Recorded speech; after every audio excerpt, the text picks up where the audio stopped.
Hello everyone and welcome to Two Sides One Argument. Yes, I'm alone again, William isn't here. Well, today I'll be talking about the NFL franchise tags of 2019. Mainly two of the prominent ones for the ones that did get franchise tagged and two of the prominent ones that didn't get franchise tagged. Let's start with the ones that did get franchise tagged. The two players I'll be talking about will be Jadeveon Clowney, former number 1 overall pick with the Texans, and Demarcus Lawrence, who arguably was the best free agent of this year's of this year's free agent class if he wasn't franchise tagged. He's definitely the best defensive end in the free agent class. I'm really mucking up this, and he's arguably the best in any position, but he's definitely the best for the defensive ends. Jadeveon Clowney, not far behind though. Frank Clark probably has a say in that as well before he got franchise tagged as well. So let's start with Demarcus Lawrence. And we'll talk about Jadeveon Clowney as well. As a Packers fan, I was praying Jadeveon Clowney or Demarcus Lawrence weren't going to get franchise tagged, so we could have a guy signing, because as everyone knows, the Packers pass rush is pretty woeful, as is their secondary, which we'll come to later in the people that didn't get franchise tagged. So, obviously, I knew that Demarcus Lawrence and Jadeveon Clowney were going to get franchise tagged. At least, I was 90% sure. I mean, they both had the capabilities of being franchise players, especially on their defense, mainly on their defense.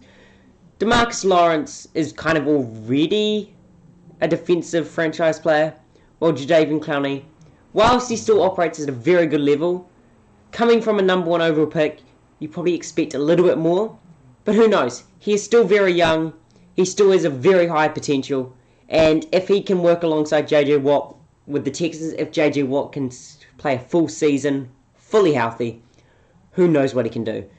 With J.J. Watt lining up the other side, then with like Whitney Merciless as the linebackers for the Texans, Jadeveon Clowney could average 11 to 12 sacks per year the next 3 or 4 years. Because they won't be able to double team him, because they'll have to double team J.J. Watt. Or maybe Jadeveon Clowney gets so good they have to double team him and then it leaves J.J. Watt wide open, though. I don't think any team will do that. They'll key on J.J. Watt and pray Clowney doesn't reach his full potential. I don't know as much about Demarcus Lawrence off the top of my head. I'd have to look that all up. And I haven't done this for this video, so I'm a little bit unprepared. So I can't talk that much. I just know he's amazing and that I prayed the Packers got him. What's the franchise tag things like 11 million for the year or something, higher than 11 million a year? That's a pretty good deal to get one of the best defensive ends in the best defensive end in the league almost, with Demarcus Lawrence and Jadeveon Clowney. Alright, let's move on to two players that didn't get franchise tagged. Le'Veon Bell and Landon Collins. Now, I understand both cases for not franchise tagging them, especially Le'Veon Bell. Though, if you thought 2 years ago with Le'Veon Bell that he wouldn't get franchise tags now, no one would believe that. It would be ridiculous. But after getting franchise tag last year and then not getting a long-term contract that he wanted, which as a running back is perfectly understandable. Like, the teams don't want to give running backs 5-year deals because they're going to get injured. Like, it's inevitable. It's going to happen. Good pronunciation of that word, I know. It's going to happen. Le'Veon Bell is still, when playing, he's arguably the best running back in the league. Todd Gurley's in with a shout, though after he's got that arthritis problem now with his knee, maybe not anymore. Especially as in the Super Bowl and the playoffs, he didn't get that much game time, and C.J. Anderson kind of ran the show a little bit. And he did well, especially for a Broncos guy. William's a Broncos fan, so if I'm dissing the Broncos, that is why. But like I said, Le'Veon Bell also, as a Packers fan, would love to get him, but we don't need him. Packers don't need him. Aaron Jones is a very good running back. And, yeah, Jamal Williams is a decent backup, but we don't need Le'Veon Bell. Le'Veon Bell, I think, who's in need of a running back from the contenders? I mean, I was going to say the Patriots, but then I remembered Sony Michel was outstanding in the playoffs. The Falcons, maybe. I know they have David Johnson. No, He's with the Cardinals, isn't he? Yeah, he's with the Cardinals. I know they have Devontae Freeman and Talvin Coleman is now a free agent. But I think he'd work very well with them. The Cardinals have the Falcons still have Matt Ryan, who's a really good quarterback. They've still got Julio Jones, Mohamed Sanu, all them players for a vertical throwing offense. They get Le'Veon Bell, they could be very hard to stop. And then they've still got an okay defense, so it's not incredible. Now, Landon Collins. Now, I would have thought he would have got franchise tagged, but I understand the Giants don't want to pay 12 million to a guy that just came off a serious injury, shoulder injury, I think it was. I can understand that, but he's still a top safety in the game who's only 25, 26 years old. I mean, who wouldn't want that?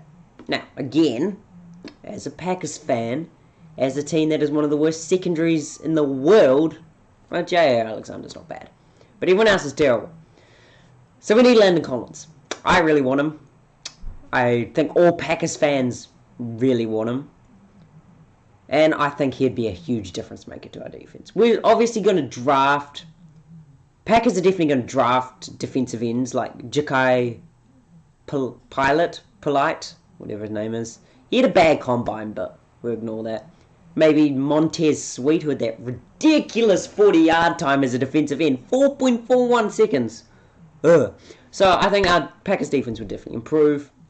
I really should stop talking about the Packers. As a Packers fan, I really struggle with other teams. Again, safeties. Who else needs a safety? I suppose the Seahawks, if Earl Thomas is going to leave, or if they keep him but they don't trust him after he just had that broken leg, they might go get him. I mean, their defense is still pretty good. They've got, Frank Clark and... yeah. Michael Bennett. No, Michael Bennett's still there, isn't he? Oh, well, I'm sounding really dumb today. That'll probably be the end of today's video, unless I can think of more things to think of in the next 10 seconds to say. Nope, not coming to me. Alright, well, that's the end of today's video. William will try and get here as soon as he can to perform a couple more videos. He'll be there. It should work a bit better with me and him, because we can deflect off each other. We all have new ideas, so I'm not just rambling on to myself a little bit. And he can think of stuff, and he's a bit more with the stats. He knows a little more stats in the NFL. I know a little bit more in the MLB. So it's tough. But that's our first, it's still ours. Still our first NFL video. We've been doing the free agency in the MLB. This is the first NFL video. Hope you guys enjoy. Again, leave in the comments below what topics you want us to do, and we'll try and do them. Give us any advice you think to improve all these. Again, editing is still an issue. We still have to... I kind of figured out how to use Wondershare Femora, sort of, but it's still got the watermark thing, and we're going to pay an account thing to make sure that doesn't come up, so I can export it onto an MP4 so I can get it onto YouTube, which I'm struggling with. And I still don't know how to put like clips of players into it without copyright issues. So hopefully they don't. Alright, definitely going to wrap it up now. End of today's video. Hope you guys enjoyed. Click the like button below. See ya.